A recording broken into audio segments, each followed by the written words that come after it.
So, welcome to this lecture on mechanical vibrations. And in the previous lecture, we completed chapter number 3, that was about the forced vibrations. And today we intend to cover some more topics that are related with the concept that we developed in chapter number 3, that is a forced vibration. And the topics are from chapter number 9 and 10 of your textbook. So they are actually in line with the chapter of forced vibrations. And so this would be our last topic as far as forced vibrations are concerned. And from the next week, we will going to move towards 2 degrees of freedom system, and then continuous vibrations. So as we learn in chapter number 3 that we can actually design vibration isolators, that that we can design springs and dampers to reduce vibration. And this actually brings us to the concept of acceptable levels of vibrations, because complete elimination of vibration from dynamic structures is very costly and is maybe not possible altogether. And so we have to design our systems on the basis of acceptable levels of vibration. Okay, and these acceptable levels of vibrations for different applications can be shown on a graph that is known as the vibration nomograph.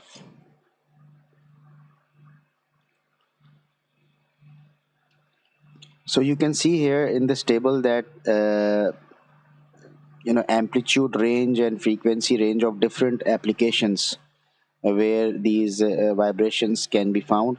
For example, the atomic vibrations, they take place at very high frequencies of order of 10 to power 12 hertz with a very small amplitude range, that is in micro millimeters. Then electronics and precision equipments, uh, their amplitude is also restricted to a very small values, 10 to power minus 3 millimeters, 10 to power minus 5 millimeters, and the frequency range is 0.1 to 1 hertz. Most of the machineries that we encounter in our daily life, or in the industries and factories, the range of frequency for these machines ranges from 10 to 100 hertz with an amplitude range of up to 1 millimeter.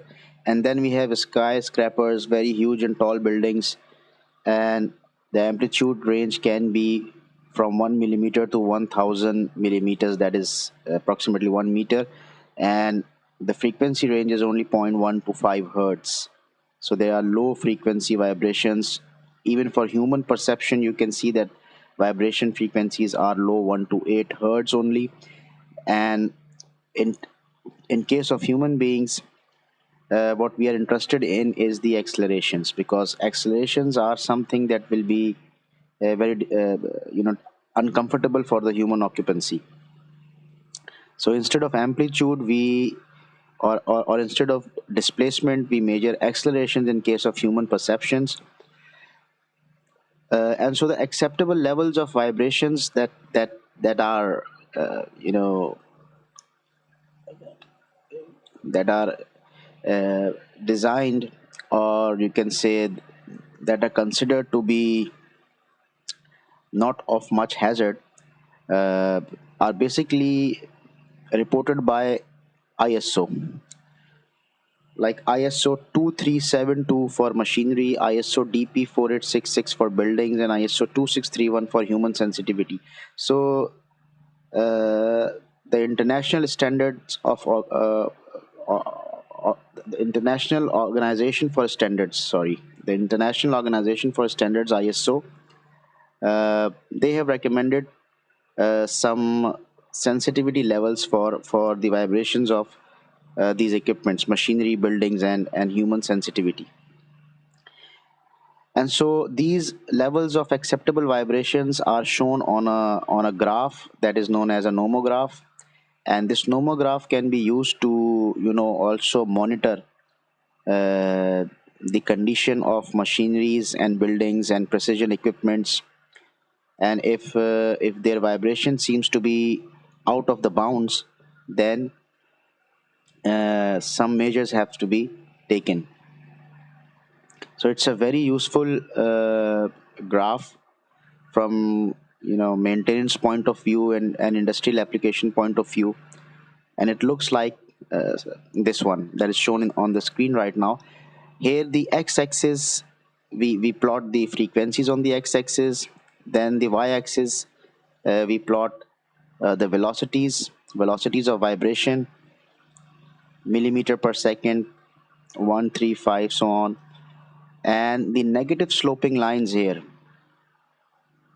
okay, these lines that are negative sloping, like this one, they correspond to accelerations. So 10 meter per second square, then we have 1 meter per second square, zero point 0.1 meter per second square, and so on. The lines with positive slopes represents displacement. So this is a line with a positive slope, and you can see that the displacement is 0.1 micrometer listed on this line. 1 micrometer, 10 micrometer, 100 micrometer, and so on. So if we can actually pin point, or we can locate a point here on the in this graph anywhere, for example here, okay, if we have two variables, for example, let's say the frequency and the velocity.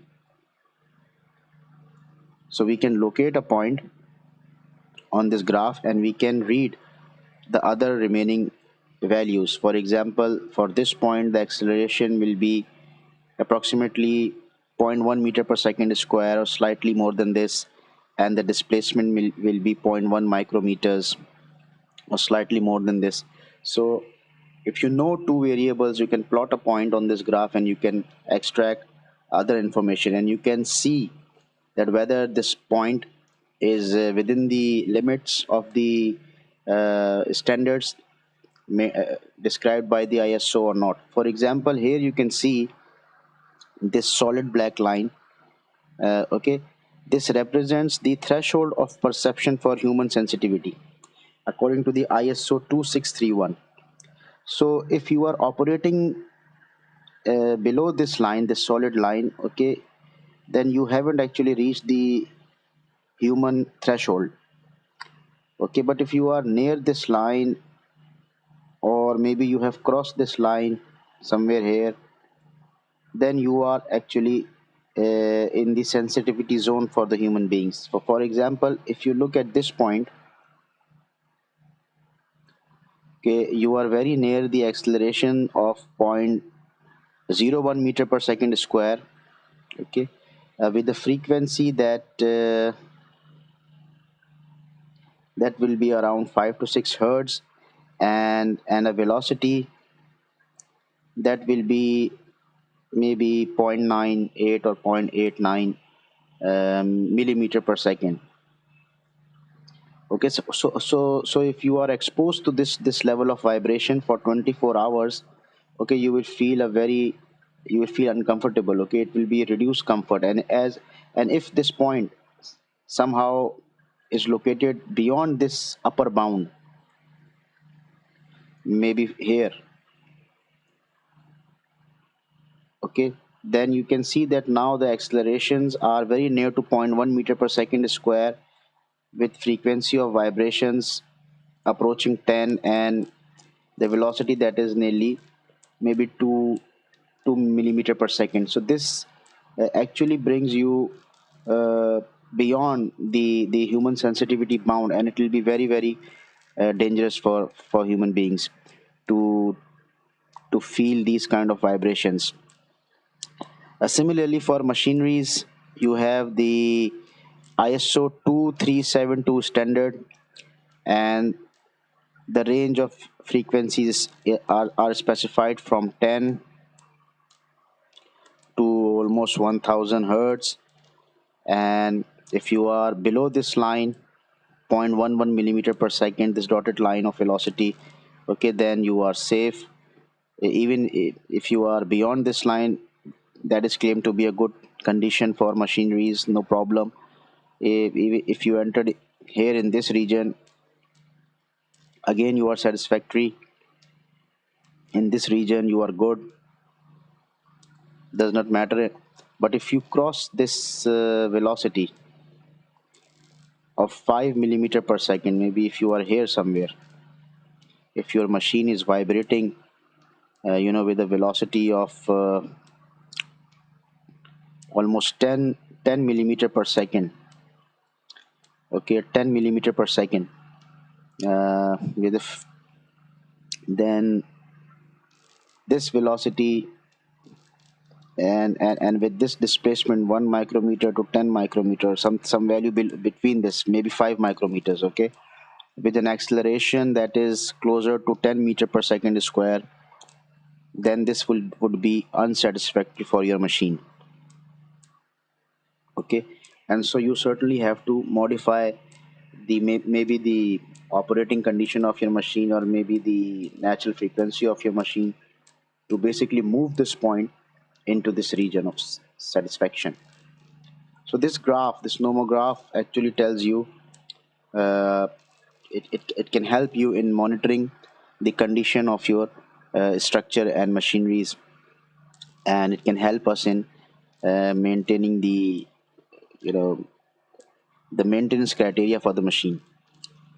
So a nomograph is plotted only for 1 degree of freedom undamped systems, okay. Because if you will introduce damping, then uh, obviously you introduce damping because of avoiding the unsatisfactory conditions for vibration.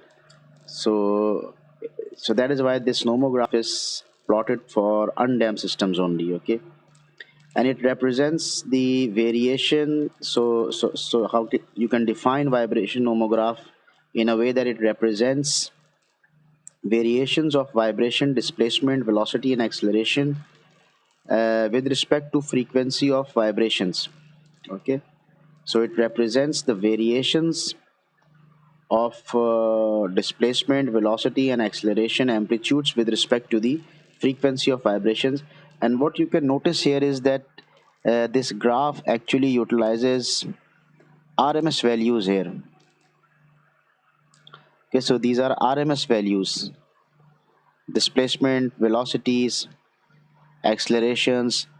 These are all RMS values. And why these are RMS values? Because in reality, you know, if a structure is vibrating, then these vibrations can have different frequencies embedded in the motion, okay. Lower frequencies and higher harmonics, higher frequencies. So these values are therefore root mean average values, root mean square average values. Okay, so vibration nomograph is a important graph in vibrations that can be used for condition monitoring and maintaining the standards of acceptable levels of vibrations specified by ISO. Because, and why we need acceptable levels of vibration? Because we cannot eliminate vibrations completely from dynamic structures. So we design isolators for that, and we design them according to the basis of these standards.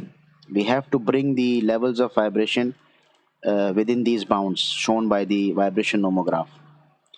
So uh, the next topic in today's lecture, in today's discussion, is about the vibration sensors. And so a vibration sensor is a instrument, is a device which can be used in recording and measuring vibrations in terms of displacement or accelerations. Now, the most popular form of vibration sensors are accelerometers and vibrometers. So, vibrometers, and they are also known as seismometers, okay.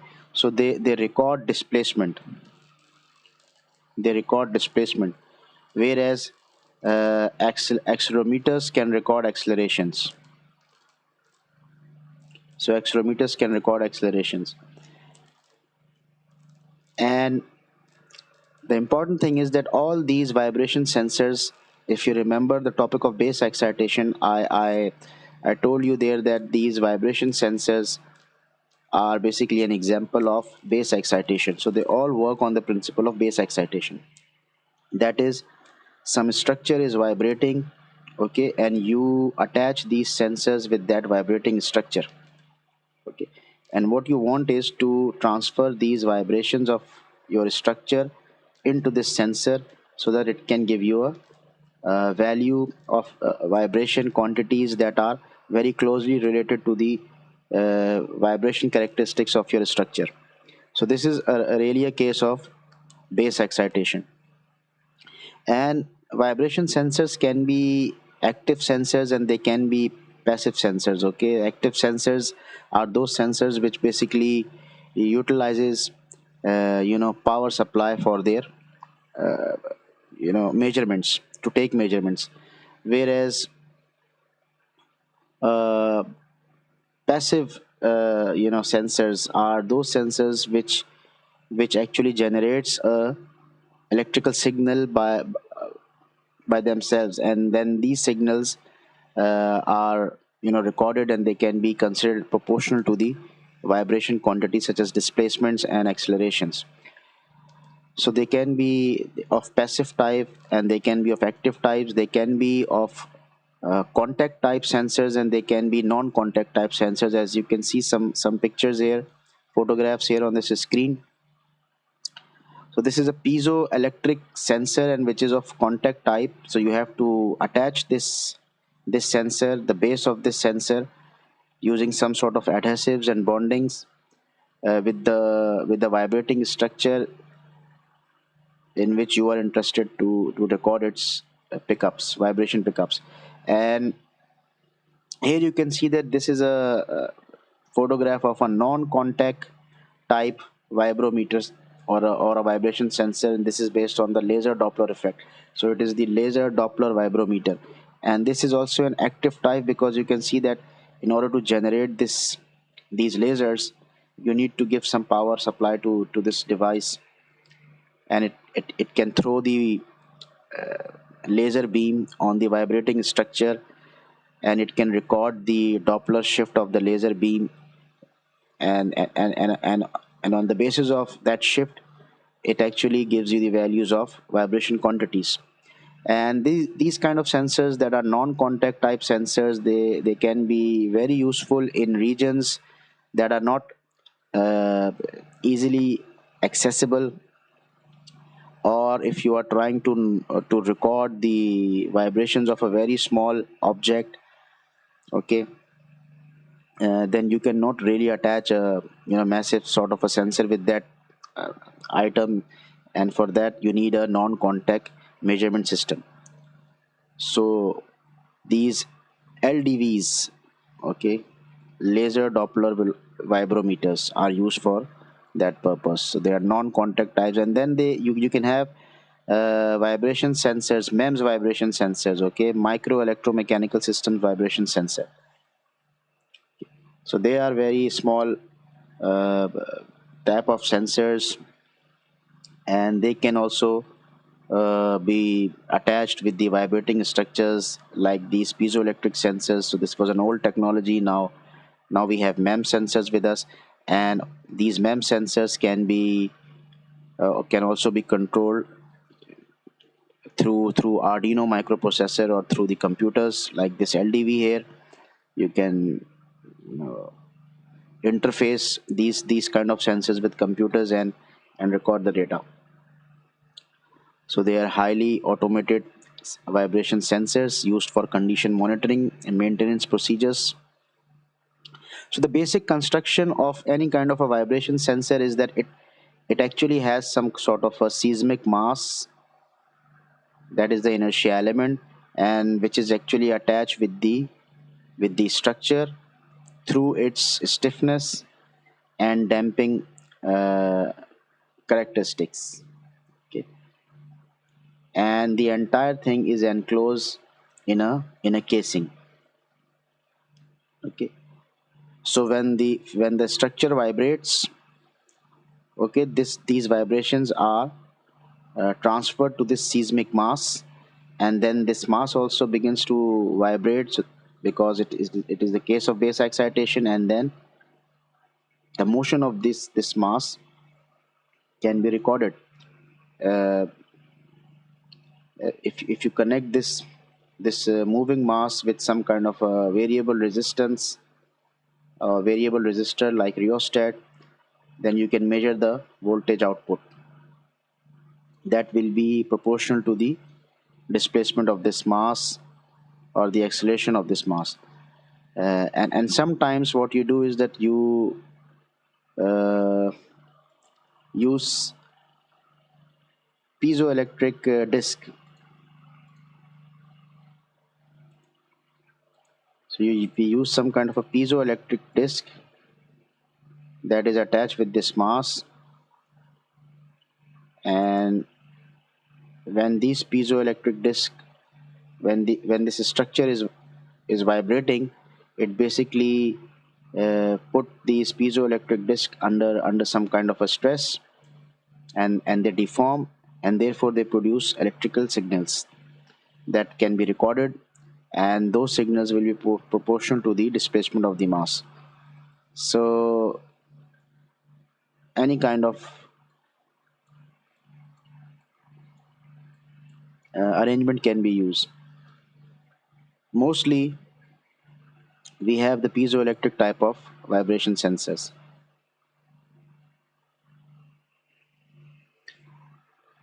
So in this respect, we first would like to, you know analyze the mathematics of this schematic diagram here. Okay,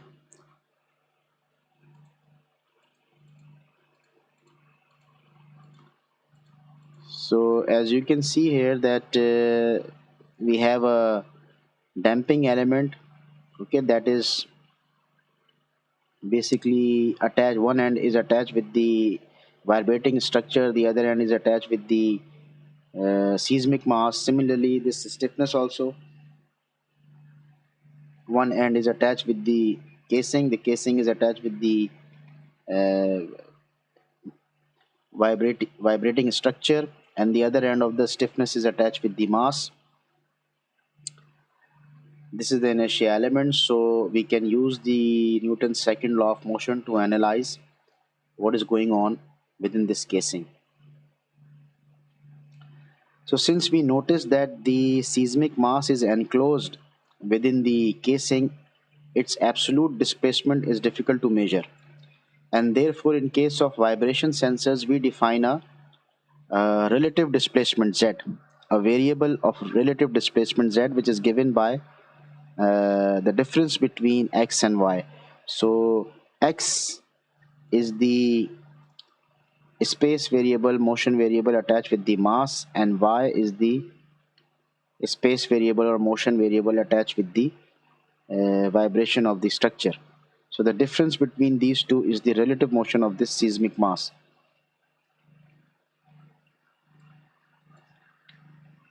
So if we apply the equation of motion on the seismic mass, okay, this is the free body diagram of the seismic mass, and there are two forces, recovering forces acting on the seismic mass. One is for the spring stiffness, the other one is for the damping force, cz dot and kz. So we have the equation of motion as mz double dot plus cz dot plus kz equals to my double dot.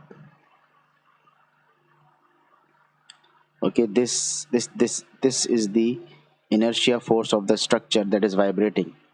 Okay, and since y can be considered, uh, so this y dot can be considered a sinusoidal function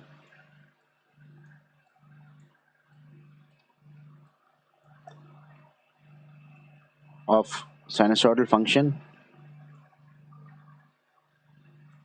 and therefore this y double dot is equal to the amplitude of base vibration times square of the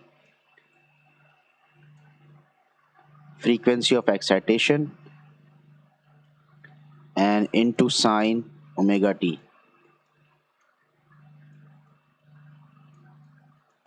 So we assume that the base is exciting with a harmonic function. That is why the acceleration is also harmonic. So this y double dot can be represented as the amplitude of base excitation into omega square sine omega t. So we see that this is again the equation of motion of force damped vibrations.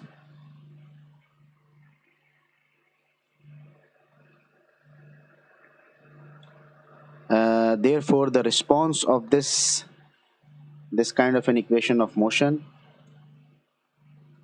is again the response of a force damped vibration. That is particular response Zp is equal to Z sine omega t minus phi, and the amplitude Z is given by f naught, and here f naught is this value.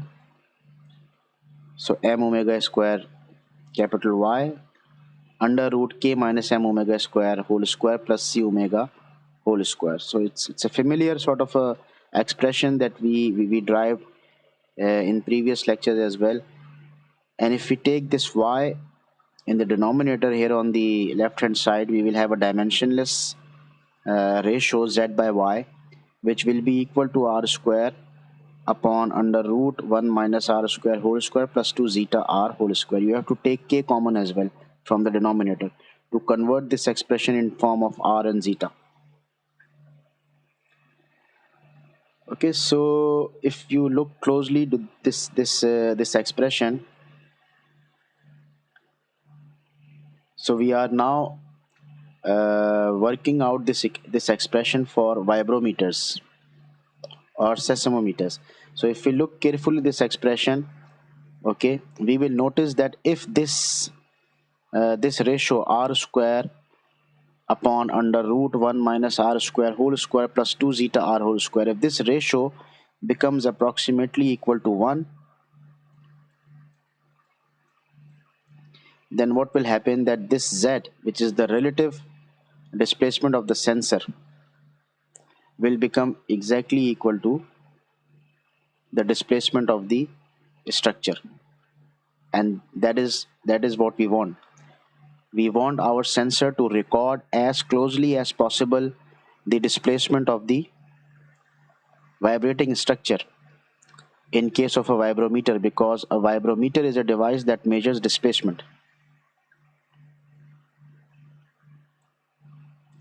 So if we are dealing with a vibrometer or a seismometer, we really need Z to be equal to Y, and that is only possible if this ratio is approximately 1. So this ratio is a function of R, that is the frequency ratio, and zeta, that is the damping ratio. And if we plot this function in terms of R and zeta, and for different values of zeta and R, we will have these kind of graphs. And these graphs are clearly indicating one point, that all the curves will going to reach the value 1. That is what we want. If the value of R, the frequency ratio, is greater than equal to 3. So you see, if you have R greater than equal to 3, what this graph is showing us, that you will reach a value very closely, that will be close to 1. And in that case only, this Z, the displacement of the sensor, will be equal to the displacement of the vibrating structure. Only in that case. So these are the conditions for your vibration sensor to work as a vibrometer. The frequency ratio must be greater than equal to 3. Okay, and if you closely look at all these curves, you will see that a curve that represents zeta equals to 0.70 here. So you see here that when zeta is 0.70, okay, this curve, it actually becomes very close to 1. Okay, very close to 1, even at r equals to 2. Whereas all rest of the curves, they tend to reach the value of 1 at higher and higher values of r. So if you want to really increase the window of operation of your vibrometer, then you have to design your vibration sensor on the basis of damping factor or damping ratio to be equal to 0.70, because this will going to increase the operating window of your sensor. So all rest of the curves, they are becoming 1 at higher values of r, maybe beyond 3. But of course, you if you are increasing the damping in your system, you are making it more costly. So therefore, lower values of damping can be used, but in that case r has to be greater than equal to 3. So if this is the case, then the displacement of the vibration sensor will be exactly equal to the displacement of the vibrating structure. And so we say that this is the range of working for vibrometers. Okay, because only in this range the curves are actually near to 1. Okay,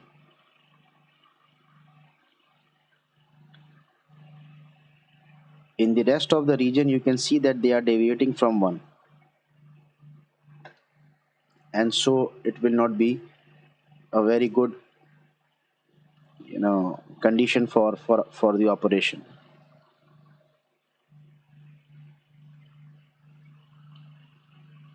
Okay, so if you need to operate in this region, somewhere in this region, then you have to increase the damping. Otherwise you will be too far from this line of 1. Okay, you will be too far. So this is the best region of operation for a vibrometer. So we have claimed that this is the response of the equation of motion for vibration sensor, that is force damped vibration. And here we have seen that z can be written in terms of y using this ratio. Okay, so what we do here is that we represent z in terms of y using that ratio, and we claim that this is the response of the uh, sensor equation. So putting this value of z in equation 1, now we are dealing uh, with vibration sensor as an accelerometer.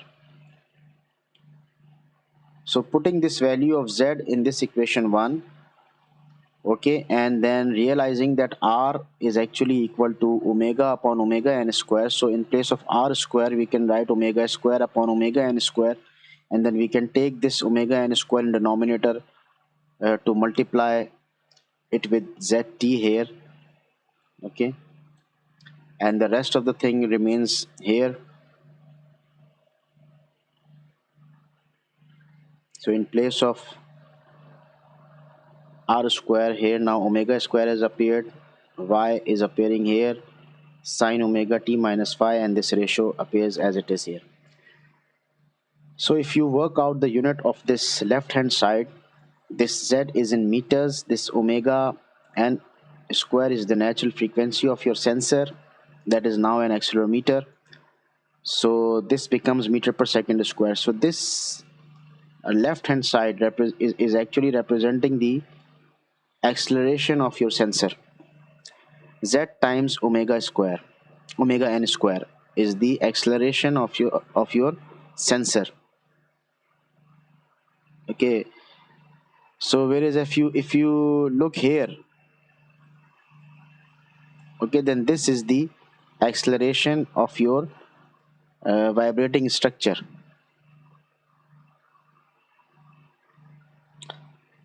Capital Y omega square sine omega t minus 5, as we have claimed here that this is the acceleration of the vibrating structure. So this Y omega square sine omega t minus 5 is the uh, acceleration of the vibrating structure. We can actually ignore phi. Okay, this will just represent a lag in the response or in the recorded signal. So we can say that approximately this y double dot t is equal to y omega square sine omega t, and so therefore we have this expression. And what this expression is telling us now, so in place of y omega square sine omega t, we substitute y double dot t.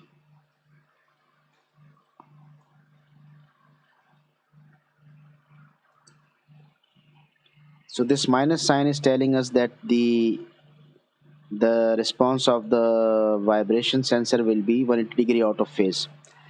And so we see from this expression that the acceleration of our sensor can exactly become equal to the acceleration of the structure if this ratio, that is 1 upon under root 1 minus r square whole square plus 2 zeta r whole square, becomes approximately equal to 1. Okay, so if this ratio becomes approximately equal to 1, then we can claim that the acceleration of the sensor is exactly equal to the acceleration of the vibrating structure. And so this is the condition that we have to maintain if we are designing an accelerometer. So if we plot these curves, okay, as function of r and zeta, if we plot these curves, okay, we can have this kind of these kind of graphs here, and each graph is representing a different value of zeta, as you can see.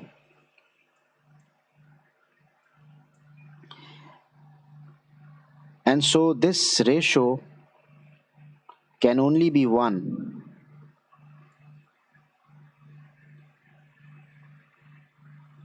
okay if r is made to operate in this region.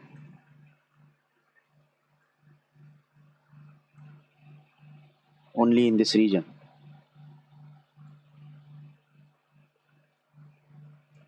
So you can say that this is the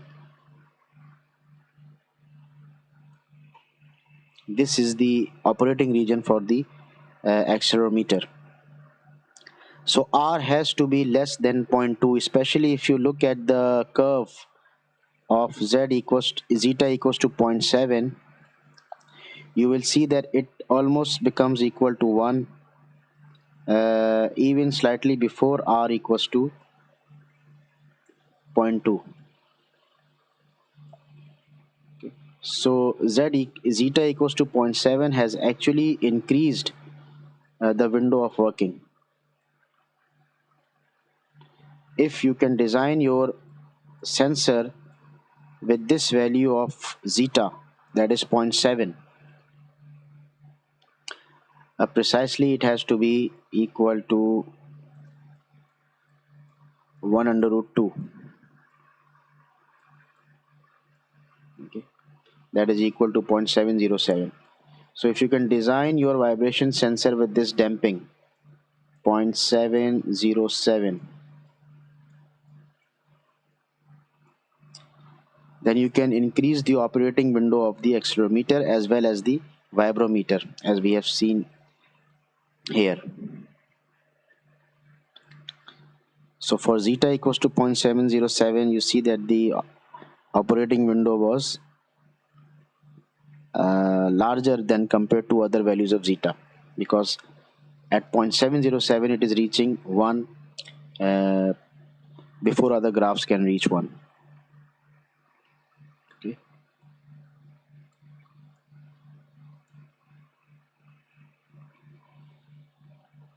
So therefore, if we want to design the accelerometers, then R has to be okay less than equal to zero point 0.2, and this means that since R is equal to omega upon omega n,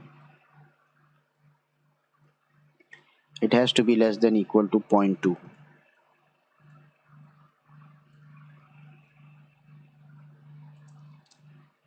Okay, so omega n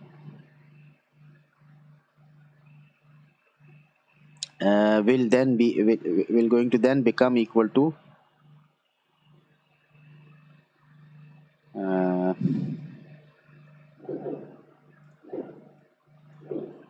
omega upon zero point 0.2. It must be less than equal to omega n. So whatever frequency of vibration you are trying to measure, the natural frequency of your instrument should be greater than that value of frequency divided by zero point 0.2. Okay, so this means that it has omega n has to be larger than omega. And how can you have omega n larger? If you look at the formula of omega n, it is equal to k upon m.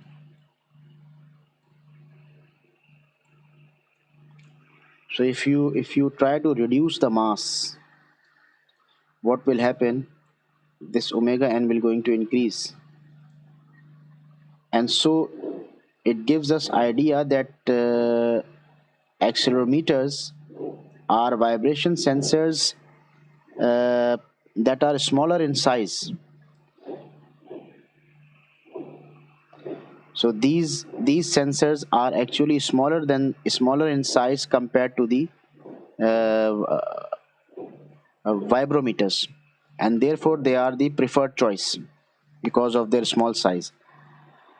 So R has to be less than equal to zero point 0.2 if you want to work your sensor as an accelerometer. Okay, because at R equals to less than zero point 0.2, these curves can approach 1. The best is the value of zeta equals to 0.707.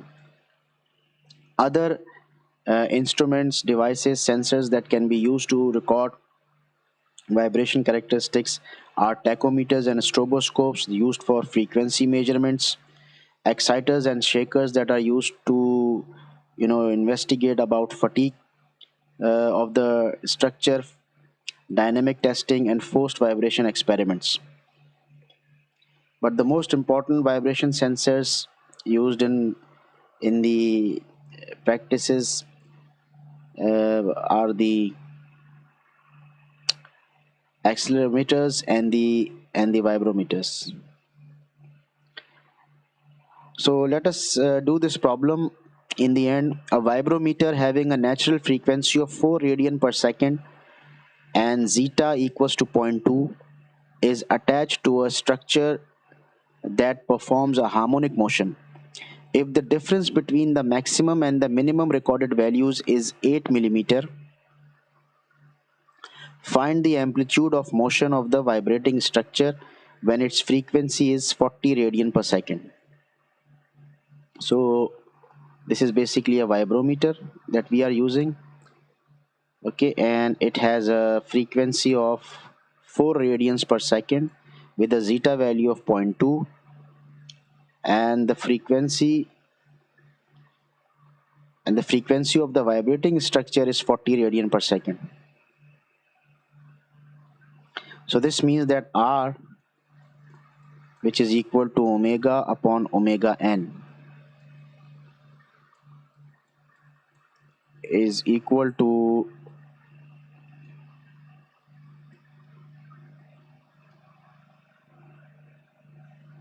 so the vibration frequency that we are trying to measure is 40 radian per second, whereas the natural frequency of the sensor is 4 radian per second. So R is equal to 10,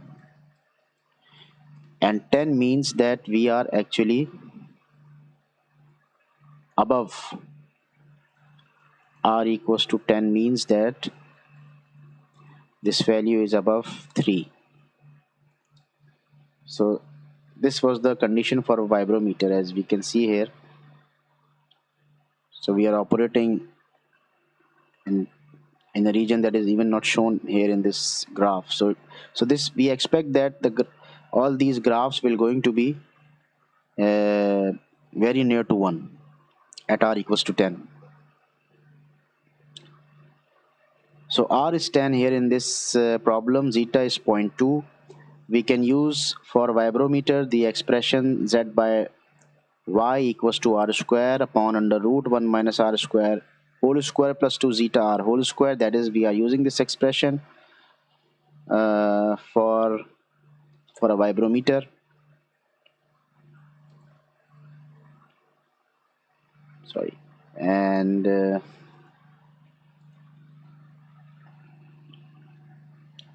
so we can substitute excuse me, we can substitute the results here, the values here, all the known values, and this result will be Z will be in terms of Y,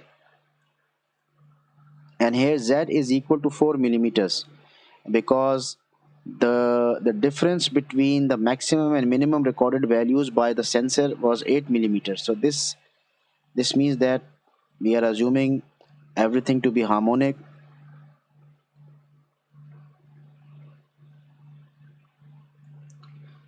So this is plus, this is minus, and they are saying that this is equal to 8 millimeters. So this is maximum, you can call this maximum,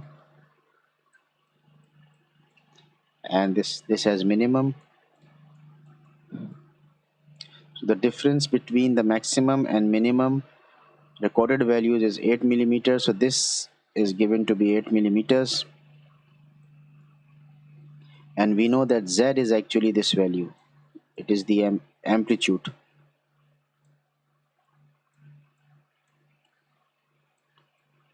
So Z is really 8 upon 2, 4 millimeters. Therefore, we can find out Y. Y is 3.9631 millimeters, and this is our answer. This is, we need to find the amplitude of motion of the vibrating structure, and this is the amplitude of the motion of the vibrating structure, that is 3.9631 millimeters. So the sensor was recording a value of 4 millimeter, and the actual displacement of the vibrating structure was 3.9631 millimeters. So you should note that this actually gives us a percentage of error that is only 0.92 or less than 1% error in the measured value and the actual value. And this is 1% because the conditions are well satisfied.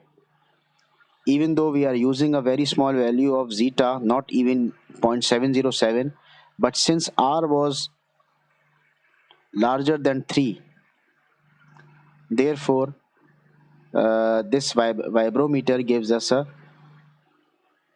measure a value, a measured value that is even that is actually less than 1% in difference. Okay, so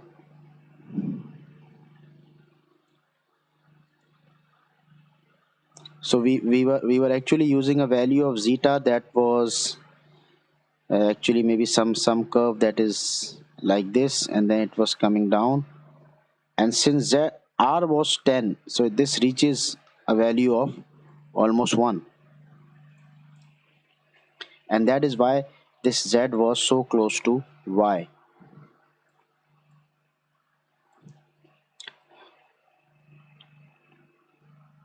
So this vibrometer here, it was very carefully chosen to record these kind of measurements.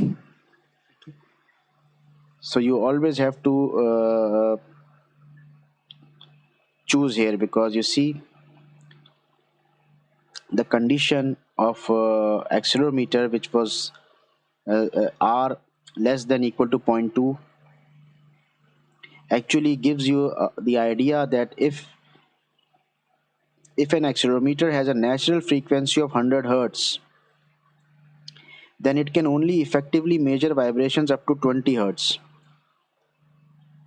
because of this condition.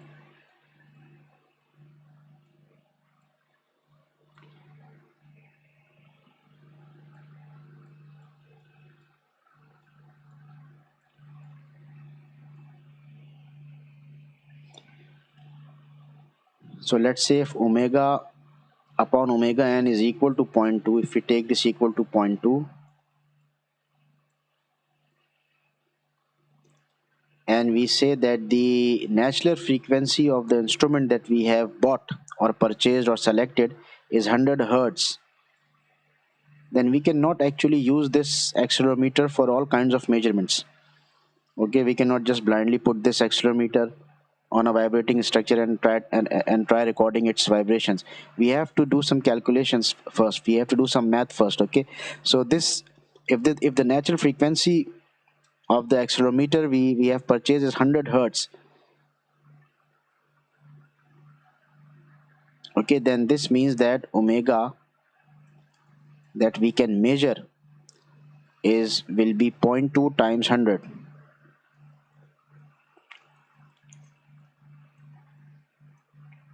That is equal to 20.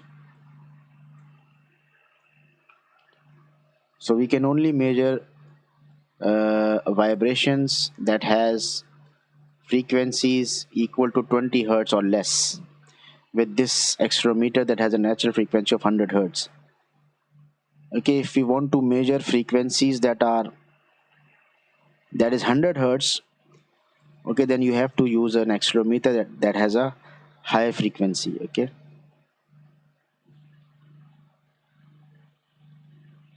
so you have to carefully select the accelerometers and vibration sensors depending upon the recordings that you are about to make.